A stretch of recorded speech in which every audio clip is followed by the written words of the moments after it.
Hello, hello my baby girls. I was about to do my old intro because it's just like engraved in my brain, even if I don't like it anymore, but welcome to my 2023 reading wrap up.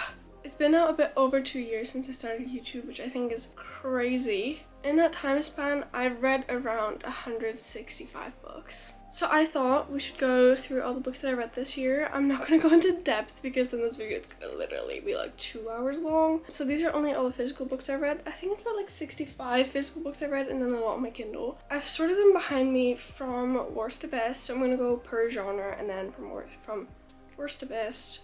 So we can also have a little shit talk.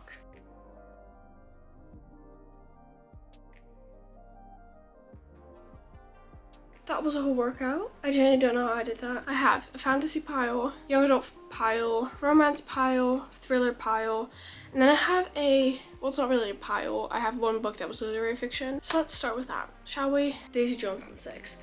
This was one of my worst reads of the year. Yeah, we're getting straight into it. So basically, I didn't like this. I listened to the audiobook of this, and a lot of people said it was better when you listen to the audiobook, but I think if I read the physical book, I would have hated it less because it was one of those audiobooks where I didn't like the voices of the characters. They made everyone sound so pretentious. It was a while ago since I read this, of course, so like I don't know that much about it anymore, but I just like found it really annoying. Like it really aggravated me. And when I finished the book, I said to my boyfriend, thank brick, I'm done, because I genuinely couldn't live anymore. Like I was so done with this book. I have a reading blog, but like fantasy pile, she's not that big. Okay, let me live. So on the bottom of the pile is Powerless, which should come to a surprise because a lot of people love this book. So I read the first 100 pages of this book and then I put it away because I wasn't really feeling it in that moment. Because everyone loved it, I didn't want to like read it and then just because I'm not in the mood, not enjoy it, you know what I mean?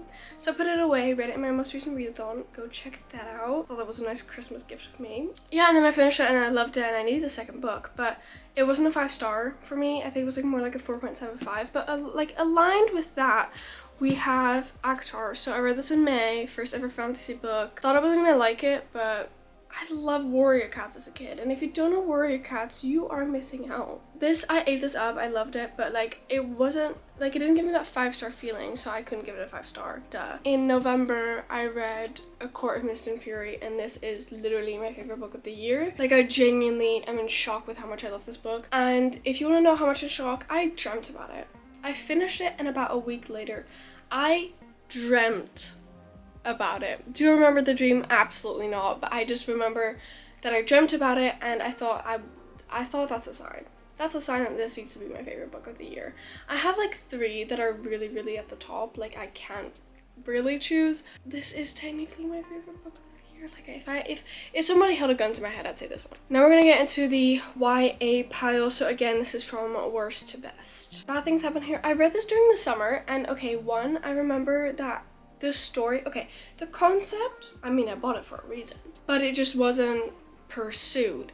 Like, it was about, like, this town where everything goes wrong or something, and, like, a bunch of people have died throughout the past, and they're, like, unsolved cases, right? And then this other girl dies, and then they're like, okay, let's figure everything out. But they literally don't. Like, I feel like it was everything but about the dying girl, like, about the dead girl. Because I thought they were gonna find out, like, a fucking century-old mystery. They didn't. I read Nothing More to Tell, so I actually have all of her books now. I recently got one of these back from a friend of mine. I wanted to finish all the books that I had from her, so I still had this one left and You'll Be the Death of Me. I still have to read You'll Be the Death of Me, so somebody convinced me to read that because this was a 2-star. So I bought this because I had heard so many great things about it, right? Oh yeah, and the ending is literally not even an ending. Like, they're kind of like, oh my god, there's some mascara behind my eyes. Ew. At least I know this now. I'm sorry, that must have been really triggering. They spend this whole book trying to figure out who killed someone, right? Most obvious person. And then they're like, not even, yes, I did it. They're like, on the last page, it was like, now they're gonna put together a case to figure out if that's actually the person or not. Like, what a waste of paper. Like, I'm here to find out a mystery and you're not even gonna confirm the mystery for me. I read this to see if I wanted to see the Shadow Me series because I read Shadow Me, have a reading blog, but I read it and I didn't love it like everyone else did, and I was like, maybe this is not for me, but everyone said just read the novella. Just read it, or just like start Unravel Me and see how you feel. And I had this, so I read it. This was from Erin's point of view, and I was like, okay, Okay, and now I have the whole series, and at one point in 2024, I will do a reading vlog. Then It's Not Summer Without You. I gave this above a 3-star. I think I gave this like 3.5. It wasn't anything crazy, it was just cute fun. But I read it in one sitting, it wasn't anything too special, you know what I mean? So that's why it's kind of in the middle of the pile. Then I have I Know You Did It. I read this pretty recently, and this was like a YA little mystery, and I'd read another book from this author before that was my favorite book in like 2018.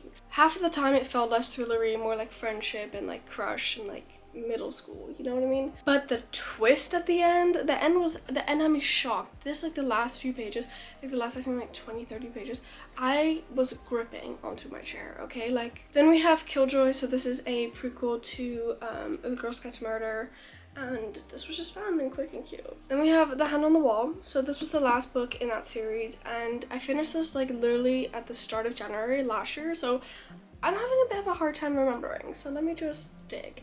But I remember that this one was, I think, one of my least favorites out of the series. The only thing that I really enjoyed about it, because basically you have 3 books in the series and only in this book you find out what happened, so it's like you need to read the whole series to find out what happened. I don't know, there was something I didn't like about it. Inheritance Games. So, also enjoyed the rain sounds in the background. I read this and I think I gave it like a 4-star. Like, I didn't love it as much as everyone else because I was a bit disappointed. But I still really enjoyed the story. It was just a bit like, oh. Then we have the most recent release of Heartstopper. So this is just like a high 4. I didn't give this one 5 stars because I didn't get that 5-star feeling. Then the last 2 books of the YA that were 5-star, The Hawthorne Legacy and The Final Gambit. So I have a reading vlog where I read these as well. I'm gonna be still promoting this whole video technically because I have like a reading vlog for everything. But I loved these, okay? I adored these. I don't know why, but I ate these up. Like, I had the most fun time of my life while reading these, and I was so happy that because I was debating on if I should continue the series or not because I wasn't the biggest fan of the Inheritance Games, but thank you, Sophia, for making that decision. This one was my fave. I have my romance pile here, and I realized I should probably start speaking quicker and say less about the books because I feel like I am being too slow. The worst romance book I read this year will be no surprise to anyone. Confess. I read this because I still had, I think, 2 or 3 Colleen Hoover books that I wanted to read, and I was like, okay, let me just get this one out of the way, because this was one of those Colleen Hoover books that, like, the same with Verity, people actually kind of liked, like, people actually kind of enjoyed, but there was this one point, okay, so nowhere in this book are trigger warnings, but trigger warning for sexual assault. There was literal sexual assault, and it caught me so much off guard, and the whole storyline just didn't make sense, and, like, okay, in the beginning, I was kind of fond of it, not fond, but like I didn't hate the book. And then at the end of the book there was this one thing which kind of made the whole book unrealistic. Like, it was cute, but, and I don't say unrealistic is a bad thing, but it was so unrealistic because the whole book is about how like how tough life can be. And I feel like then you can't really make it unrealistic because like I don't know if that's just me. Then this will be a surprise, but things we never got over. I don't even remember why, but I had such a hard time getting through this. This put me in a reading slump. I hated it. I think also like it just felt so like all over the place, and it was just too long. I have the second book. I might just read it for fun and torture. I genuinely don't even remember why. I think the people just pissed me off. I think they annoyed me. Then we have a Drunk on Love. So I read this during the summer, and the thing is it was cute. It was fun. So the whole reason I bought this was because it was a workplace romance. But they're literally only co-workers for like, I'd say 50 pages. Because he quits his job, or like somebody quits their job so they can be together. Take away the whole fun. Like, I was waiting for like the tension and like and there was like this much tension. The same like with this, like this was like a bad 3-star, but like it was funny, but it was like not realistic at all, like, and it was pure smut. It was pure smut. The thing is why I give this a 3-star, because like it was fun and entertaining, and that can get you a book very high in my ratings, but it felt so physical. It felt too physical. Like, I didn't feel that these people were genuinely in love. It felt more like. Then we have The Soulmate Equation. So I actually listened to this as an audiobook also in like January. I did enjoy this, but it was just like nothing special. Like, it was fun while it lasted, but do I remember much? No. Then we have Scandalized. Don't remember much about this book. I just remember I had fun. I remember it was cute, it was smutty, more smutty than you'd expect. Then we have Loath to Love You. So these are the 3 little novellas all in one book. And I gave these all around like 3 stars because this just was nothing crazy. And we have Birthday Kisses. So this is the novella that comes after A Million Kisses in Your Lifetime. This is so high just because I love the characters. Like I love them. So like, then we have Priest, and the only reason this book is this high up because I had a ball while reading this, okay? Like, this is the most weird fucked up, like, I don't think this is the most weird fucked up shit I've ever read, but it definitely gets up there. It's like probably the most weird physical thing I own, okay? Book lovers, so I didn't rate this very high. The thing is I've found out that Emily Henry just isn't really for me, which is really sad because everyone loves her and I want to love her, but the thing is that they're too literary fiction for me. They're not enough romancy for me. And we have Flawless. I enjoyed this, but it felt kind of flat for me. Like, I think it was overhyped. Maybe because I wasn't really in the mood for romance, and maybe it has ruined a little bit of what I felt about it. I already have the rest of the series, so I'll definitely be continuing. Then this is like a super random book, but we have a Booked on a Feeling. So I got this at like the works, and I like hadn't heard anything about it, and I read it also like in January in my readathon, and I loved it. Like, this was so cute. I don't know, I just remember me being like super giddy and like loving the characters, and I remember like because they basically restore a bookstore together. Okay, now we're getting into the pile of books that are like 4 and higher. The American Roommate Experiment.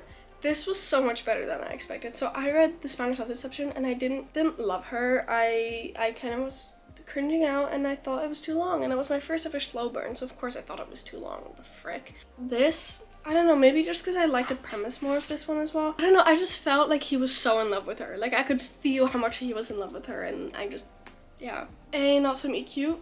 I don't even remember that much about this book except for like this one really crazy smut scene that I hated. The third act breakup because it was so unnecessary, because they were both being like really childish and petty, and it was like, if you literally just communicate, okay? Open your mouth and talk. Still really cute, made me fucking giddy. Punk 57, just nothing. Fucking Penelope Douglas. I just realized I'm being so fucking slow and I still have to get through all the books that I did not read physically. Okay, let's hurry up. I just love her. Remember this book perfectly. Smut crazy. Super fun, quick read. I literally love this. He kind of scared me though. Why was this so good?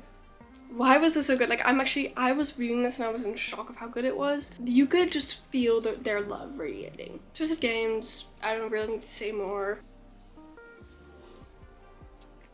My baby. Love her. This might be controversial, but Twisted Hate is my favorite Twisted book. And Twisted Games is literally, I think, my least. My favorite romance book of the year, Final Offer. I love her. I love her.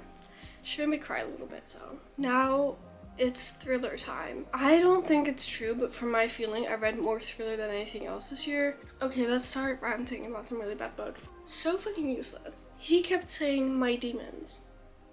My demons told me to do this. You're supposed to feel bad for the main character. I have a reading log, but I am supposed to feel bad for the main character, but she did something so crazy. Okay, maybe she's kidnapped, maybe she's being tortured. Can I feel bad? And at that point, I couldn't even care about the plot twist, so aggravated me. This aggravated me in a way that you don't understand. You don't understand. Like, this also just felt useless, you know what I mean? I thought this was gonna be a cute detective read, so I thought this was, because I prefer like detective over like domestic thrillers, right? And I thought they were gonna find like a crazy killer. It was gonna be super interesting because it was like small town, and like one person died who everyone hated. But then like literally all the book was about is how much everyone hated him. I actually really like this book, but there's like too many sexist comments that even if it's a book, you made sexist comments. So like, and you're a man. So I can't put it much further, okay? Nothing stays buried, so this was just an average 3 star. So this wasn't bad at all. Like, I enjoyed this. It was like later in the series, book 9, I hadn't read any of the other ones, so I felt like I wasn't as connected to the characters, so I just didn't really understand what was going on after that. The Dilemma, so I read a book by B.A. Paris, loved it, like a really, really long time ago, and then I gave this a try. Was not really thrillery. It was just family drama. I think that should be a new genre, family drama, so Serial Killer's Wife. I listened to this as an audiobook and I had fun with it, but it was nothing crazy and I already forgot what happened. I don't remember much about this, but I remember I like enjoyed it. Like, it was fun. This might come to a shock, but I didn't really love this book. It wasn't bad. I just didn't really. I have a reading vlog. I should really look through all my reading vlogs before I do these videos, because, like, okay, the plot twist, she was fun, she was cute, but the thing is that I wanted something, like, one last little twist to happen. That was it. Thank you, Sophia, for remembering. So we have Life Sentence and Body Language. So this is book number 1, book number 2. I like this one more. Just had a bit more excitement. This one felt very slow. Book number 3 in the Helen Gray series. I love the Helen Gray series, but this one, it was a kidnapping, and kidnapping stories just, I never really care for. And usually Helen Gray stories, like the Helen Gray series, usually they're like fucked up shit. Like, I'm currently reading book number 5. Crazy fucked up shit, right? This one, loved. Like, not as in love, like, oh my god, love, like, I love my little baby, but like, I had such a good time reading this. I genuinely had a really good time. Book number 4 of the Helen Gray series, loved this one a lot more than book number 3. Just was a bit repetitive, nothing too crazy. I still recommend the Helen Gray series. Then She Was Gone. I like this, but I don't think I like this as much as everyone else. But I still had fun, and honestly, okay, it was pretty sad. Didn't feel too thrillery, but this author, Lucy Clark, she always writes a bit more like, it's very character driven, but still very interesting and still crazy. Housemaid, who didn't love this book? Made me cry at the end. Like, literally, it wasn't even that thrillery, like, it was a bit thrillery. Like, it definitely was thriller, but I just had to cry. Love. I mean, anything she writes, I will devour. I have a reading vlog. I read this just now this month and I love this. This was fucked up. This was fucked up. This is like the type of fucked up shit I like. Loved this book. Just, I was gonna give it probably like a 5-star, but it ended up being a 4.75 because at the end it was too open ending for my liking. Too much I have to think. As everyone else, I loved this book. I thought this was great. Had a ball. Don't look at it, okay? I got it in Greece, okay? Literally had not seen anything about this book and I ate it up. This was a 5-star. This was a great book. Like, I remember the fucking plot twists and they just kept coming, okay? They just kept, I def recommend. Still Alive. Okay, so this one was my first ever Val McDermott read, but my grandma and my mom loves them and now I love them. Like, literally, like, I had so much fun with this book. Just, I felt so connected to the characters and I don't know. I just felt so happy. And like, I don't know, it just holds like a really special place in my heart at the moment. My top thriller read. This literally, please, if you haven't read this, please go out of your way and do so. This is a detective story. This is fucking gruesome. I loved it.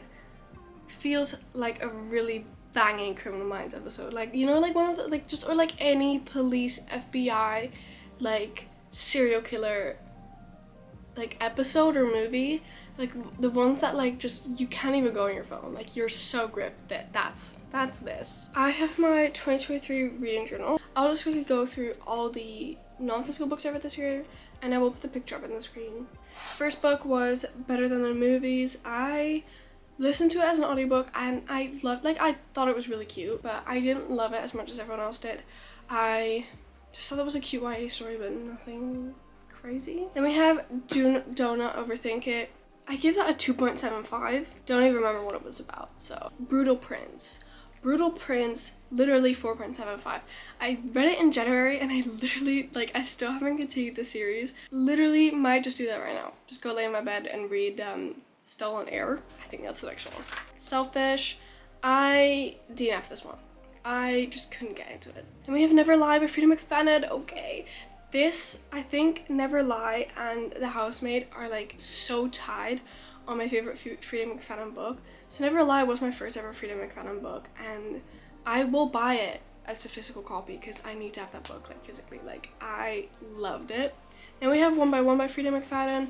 I enjoyed it, but like I was a bit disappointed because I just read Never Lie and then it was a bit of a letdown. It wasn't anything crazy. We have Glitch and Flip, so these are like, this is just a spicy novella series which I fucking love, okay? This is like the best. It is a lot of spice, but you actually can feel that they love each other.